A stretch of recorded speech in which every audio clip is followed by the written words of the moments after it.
भारत माता की। जम्मू छत्तीसगढ़ के भाई बहनी, सियान महतारी, मनल जय जोहार।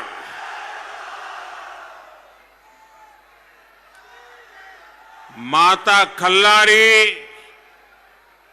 रामचंडी दाई की भूमि पर मैं छत्तीसगढ़ के लोगों को सबसे पहले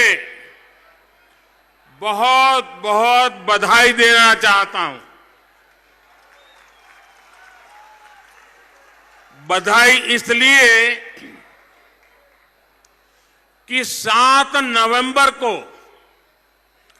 पहले चरण में जो वोटिंग हुई है उसने कांग्रेस के झूठ के गुब्बारे को फोड़ दिया है।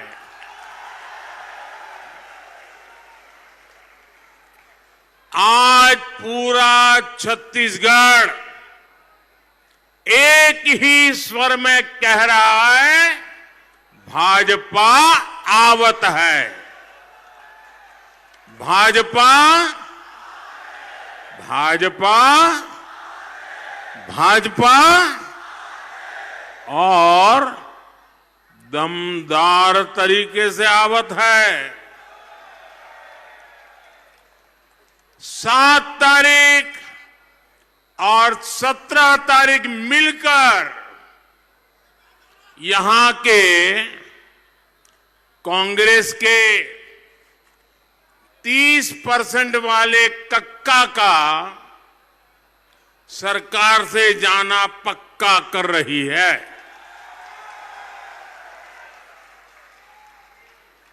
पिछले 5 साल यहां की कांग्रेस सरकार ने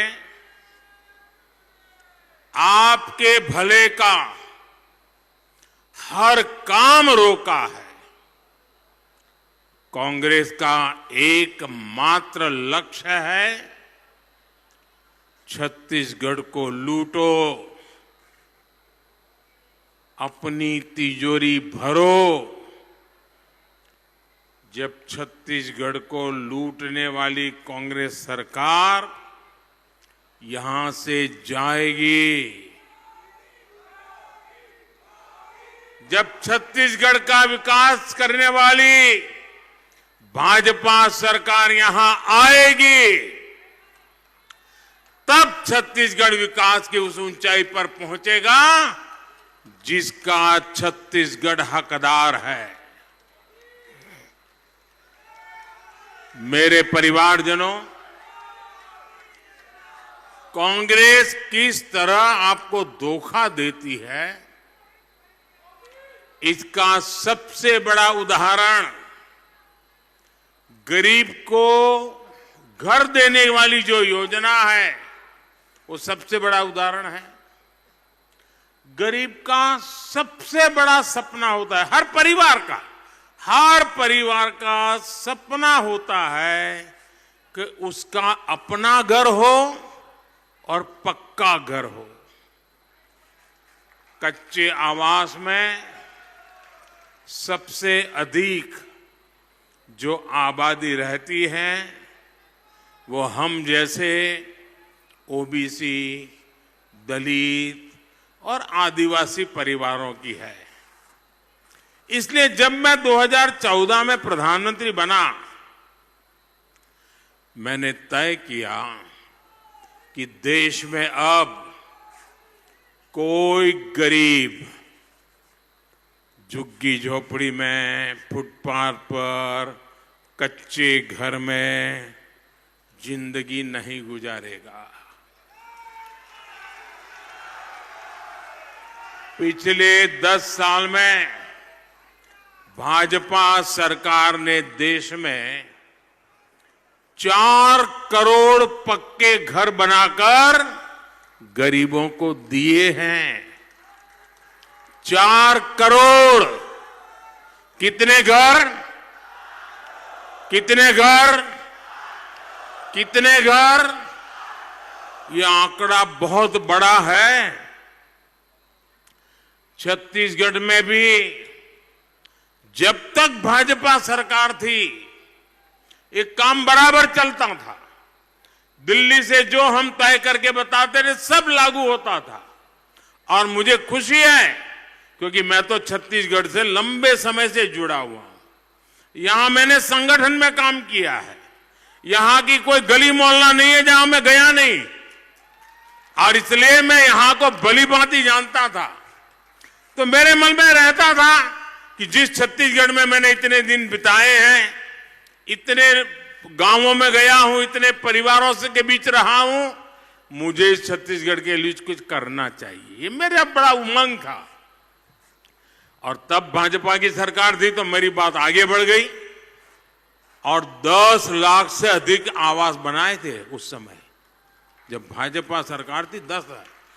जैसे ही कांग्रेस की सरकार आई और उसने देखा कि मोदी की योजना तो इतनी टाइट है कि उसमें कटकी संभव ही नहीं है, कमीशन संभव ही नहीं है, उन्होंने तुरंत गरीबों के आवास बनाने में उस काम में रुकावटें, रोड़े अटकाना शुरू कर दिया। अब कांग्रेस सरकार को आप लोग यहां से हटाने का तय कर चुके हैं। पहले चरण में तो आपने उनका सुपड़ा साफ कर ही दिया है।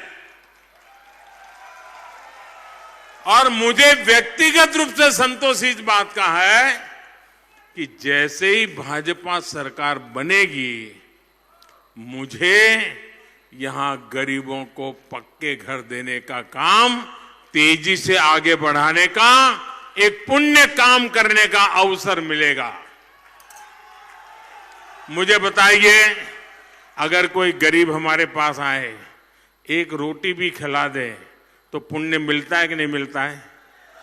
जरा जोर से बोलिए, पुण्य मिलता है कि नहीं मिलता है? अगर मोदी उसको पक्का घर दे दे, उसको सपना दे दे, संकल्प दे दे, तो आशीर्वाद देता है कि नहीं देता है? देता है कि नहीं देता है? इसका पुण्य मिलता है कि नहीं मिलता है? पुण्य मिलता है कि नहीं मिलता है? पुण्य मिलता है कि नहीं मिलता है? ये पुण्य किसको मिलता है? ये पुण्य किसको मिलता है? ये पुण्य देते किसको हैं? आपको मालूम नहीं है? किसको मिलता है? जरा जोर से बताइए, किसको मिलता है? जी नहीं, मोदी को नहीं मिलता है। ये पुण्य आपको मिलता है, क्योंकि आप अब यहां भाजपा सरकार बनाने वाले हैं और इसके कारण गरीबों को घर मिलना शुरू होने वाला है और इसका पुण्य, उसके आधे हकदार आप हैं। ये पुण्य आपके खाते में जमा होने वाला है।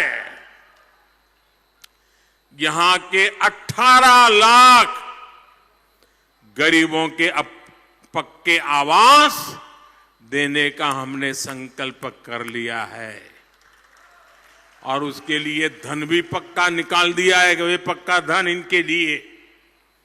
और आप तो जानते हैं ना, मोदी की गारंटी कैसी होती है, पक्की होती है ना। मेरे परिवारजनों, दूर सुदूर के आदिवासी गांवों तक अच्छी पक्की सड़कें बने, रेल से कनेक्टिविटी हो, इसके लिए भाजपा सरकार बहुत पैसे दे रही है।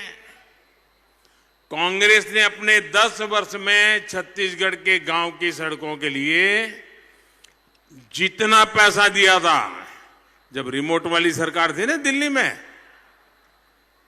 याद है ना, रिमोट वाली सरकार चलती थी, वो रिमोट वाली सरकार ने जितना पैसा दिया था, मेरे आने के बाद, मेरा सेवा काल शुरू होने के बाद, उससे 2 गुना पैसा हमने छत्तीसगढ़ को दिया, 2 गुना। लेकिन फिर भी यहां स्थिति बहुत खराब है। यहां तक कि हर घर जल पानी पहुंचाने की योजना को भी ये रोक रहे हैं।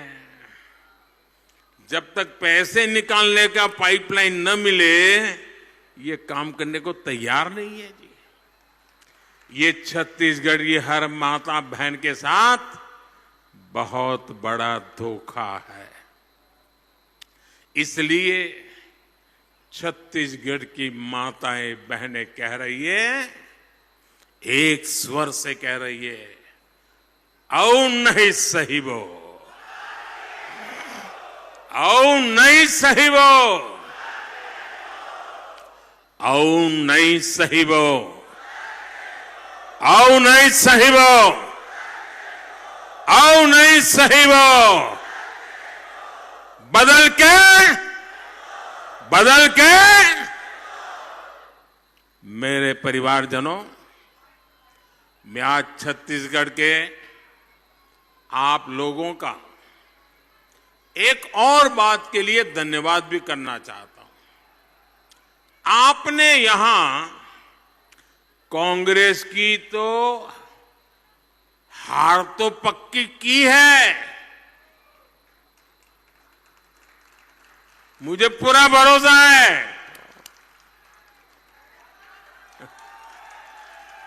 आपने कांग्रेस की हार तो पक्की कर ली है। छत्तीसगढ़ के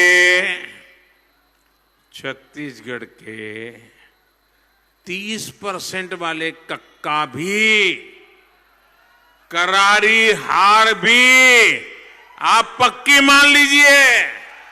ये कक्का का जाना भी पक्का। आज हर तरफ से खबरें आ रही हैं कि छत्तीसगढ़ के मुख्यमंत्री का विधायक बनना तक मुश्किल हो गया है। छत्तीसगढ़ के लोगों के साथ ही कांग्रेस के जो पुराने समर्पित कांग्रेसी हैं, वो यहां के मुख्यमंत्री से इतना चिढ़े हुए हैं कि इस बार उन्होंने यहां के मुख्यमंत्री को हराने की ठान ली है। अब उनके एमएलए बन तक के लाले पड़ रहे हैं। दरअसल कांग्रेस के पुराने दिग्गजों को लग रहा है कि एक बहुत बड़ा धोखा उनके साथ ये मुख्यमंत्री और कांग्रेस के दिल्ली के आला कमान ने किया है। आपको याद होगा, छत्तीसगढ़ में कांग्रेस की सरकार बनी थी, तब मुख्यमंत्री के पद के लिए यहां 2.5 साल का एग्रीमेंट हुआ था कि नहीं? पहले तो ऐसी कोई पार्टी देखी है जिसको घर में भी एग्रीमेंट करना पड़े? ऐसी पार्टी देखी है भाई? इनको घर में भी एग्रीमेंट करना पड़ा। और उस समय तय हुआ था कि भूपेश बघेल सिर्फ 2.5 साल ही मुख्यमंत्री रहेंगे। लेकिन इन 2.5 सालों में मुख्यमंत्री ने पद का जितना दुरुपयोग हो सकता है किया। हजारों करोड़ के घोटाले करके, पैसे के पहाड़ खड़ा करके सारा खेल बदल दिया। कहने वाले कह रहे हैं कि लूट के ये पैसे दिल्ली में कांग्रेस के आला कमान तक गए हैं। यहां के मुख्यमंत्री ने घोटाले की रकम दिल्ली तक पहुंचाकर सौदा कर लिया, अगले 2.5 साल और खरीद लिए। लोग कहते हैं कि इन 5 सालों में भूपेश बघेल के बेटे हो, नाते रिश्तेदार हो, उनकी आसपास रहने वाले अफसर हो, ये सबके सब सुपर सीएम बनकर छत्तीसगढ़ को बर्बाद करने का काम किया है। छत्तीसगढ़ को लूटने का काम किया है। इसलिए यहां के लोगों ने ठान लिया है कि इन सभी भ्रष्टाचारियों को कड़ा सबक सिखा कर रहेंगे।